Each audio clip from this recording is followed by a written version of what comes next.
So is leveraging, like I attracted in, and I know how I did it, attracted in my beautiful fiance, and this is our honeymoon cruise.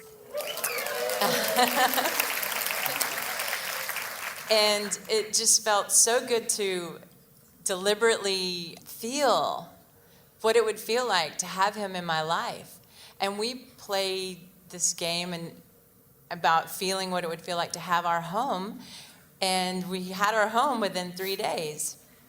And I would like to feel that about money and leverage that feeling. So I know. So let us ask you a question.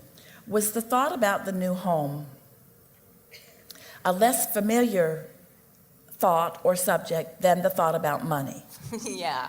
And so you said something very, very important in the beginning of our conversation. You said in the beginning things just went easier. Mm-hmm. And it was because you weren't overthinking them. Yeah.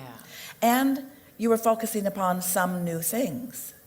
We would encourage you, all of you, to make a list of 3 or 4 things that you haven't given a lot of thought to, that you might like to experience, and just focus upon them softly and watch how swiftly law of attraction brings them right to you. So money is a subject that has a lot of baggage for most people. So what is it about money that is appealing to you? The freedom of choices. So freedom of choices. Freedom and choices. So freedom and choices. Choices about what is wanted.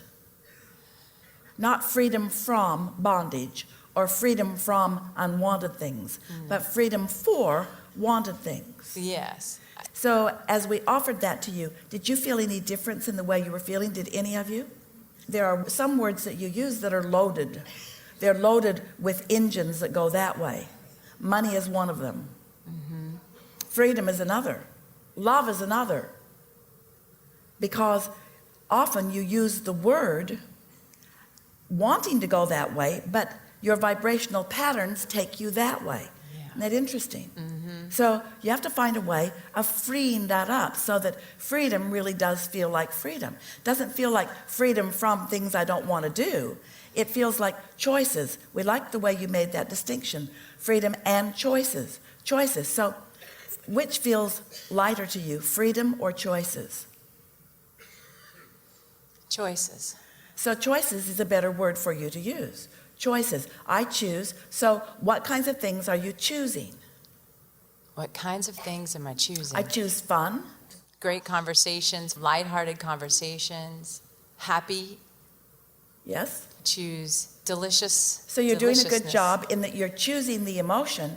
And the thing we like about that is you can choose. In other words, if you say, I want $100,000 and I really would like it to come today, there's a lot of doubt in that statement. Yeah. But when you say, I choose fun, or I choose conversations, or I choose uplifting conversations, or I choose to feel good, that's something that you know that you could accomplish relatively quickly. And so there's less resistance in the subject. Mm-hmm. So we want to take the subject of freedom, but we want to call it choices because there's less resistance in the subject of freedom when you call it choices.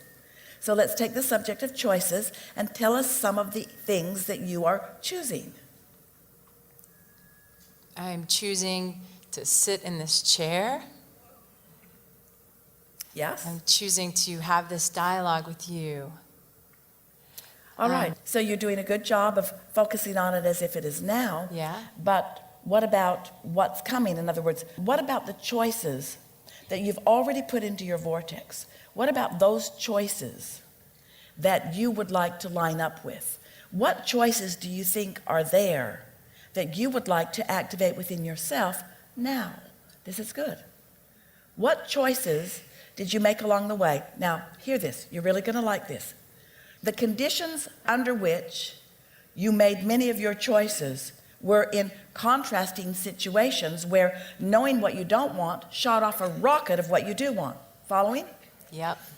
But you don't want to still stay in that frame of mind because now your choices are over there with your inner being and they've been there for a while. Your choices are over there with your inner being focused upon them. Oh, you getting this? Your choices are over there with your inner being, massaging them into place, with law of attraction responding to your inner being's point of attraction. So you can't walk around with that same old attitude that initially gave birth to them. They have evolved, they have gestated, they have become something so much more. They have been purified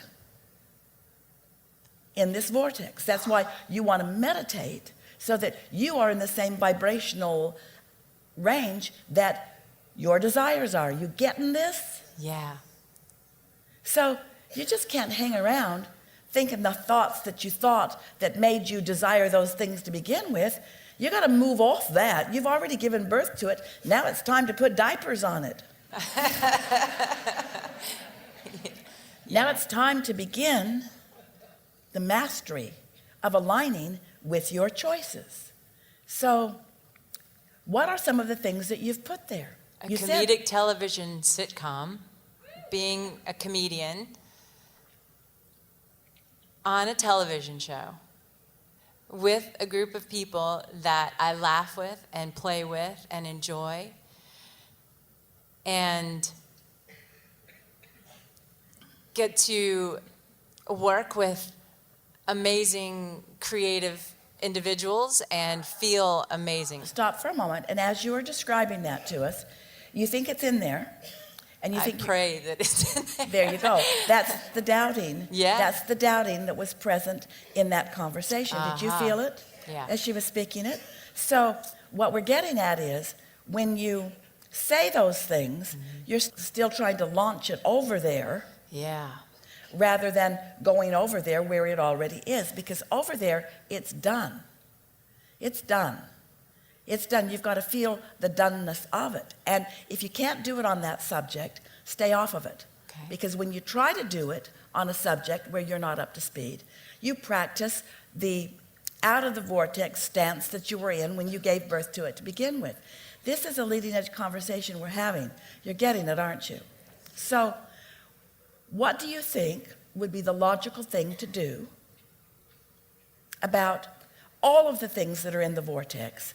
Wouldn't it be prudent to focus upon the easiest thing that you feel good about, and just let that easiest thing carry you to these heights, so that all of those subjects could stream into your consciousness, so that all of those thoughts could start turning into things? So of the things that you know are in your vortex, some of them that have been in there for a while have already come to fruition. You mentioned a couple of them to us. So what do you think about talking about those things, milking those things, the relationship and how it came about, Yeah. the house and how it came about? In other words, it doesn't matter what you use as your focal point about what's in your vortex. And just because that was in your vortex and some of it has started to come out, doesn't mean that talking about it is not to your advantage. Things that have been in your vortex that have turned to things, that's the best conversation you could have with yourself in order to prime the pump for more things to come out of your vortex and become more things. You see what we're getting at? Yeah. So isn't it interesting that the tendency from your human perspective is to focus upon what hasn't happened yet, feel the sort of downside of that, rather than focus upon the things that are happening or the things that have already come into fruition? Just milk the positive aspects of your life experience, and you will see how many of those things that are ready to pop begin popping. Make sense? Yeah.